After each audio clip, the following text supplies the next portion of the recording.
সুলিমান ভাইদের পর এবার কে? যুক্তরাষ্ট্রের এনসিএ ডিভিশন 1 লিগে জ্বর তোলা এক স্ট্রাইকার কি তবে বাংলাদেশের আক্রমণ ভাগের ভাগ্য বদলে দিতে আসছেন?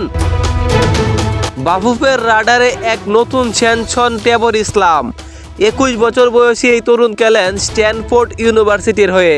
পজিশন সেন্টার ফরওয়ার্ড, কিন্তু উইং এও তিনি সমান ভয়ঙ্কর। বাফুফের সহসভাপতি ফাহাদ করিমের হাত ধরে গত ডিসেম্বর থেকে শুরু হয়েছে তার লাল সবুজের অভিযাত্রা। সব নথিপত্র আর জন্ম নিবন্ধনের কাজ শেষ, এখন শুধু পাসপোর্ট হাতে পাওয়ার অপেক্ষা। প্রশ্ন হলো, কবে মাঠে নামছেন তিনি? বাফুফে বলছে পড়াশোনা আর লিগের ব্যস্ততায় জুন বা সেপ্টেম্বরের পাওয়া কঠিন হলেও নভেম্বর উইন্ডোতে টেবরকে দেখার জোরালো সম্ভাবনা আছে। আর আগামী বছর তখন তো তিনি থাকছেনই জাতীয় দলের অবিচ্ছেদ্য অংশ হিসাবে। গোল করা কাটাতে টেবর ইসলাম কি পারবেন বাংলাদেশের জাদুঘর হতে?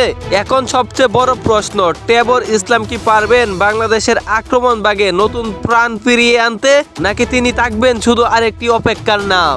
উত্তর মিলবে খুবই শীঘ্রই। আমরা চাই বাংলাদেশ 2030 সালেই ফুটবল বিশ্বকাপে অংশ নিতে পারে। 2026, 30 নাকি 34 সাল কবে খেলবে বাংলাদেশ বিশ্বকাপ? অপেক্ষার প্রহর যেন শেষ হয় না ফুটবল প্রেমীদের। তো আপনার কি মনে হয় বাংলাদেশ কত সালে ফুটবল বিশ্বকাপ খেলতে পারবে? অবশ্যই কমেন্টে জানাবেন, আর চ্যানেলটি সাবস্ক্রাইব করতে ভুলবেন না।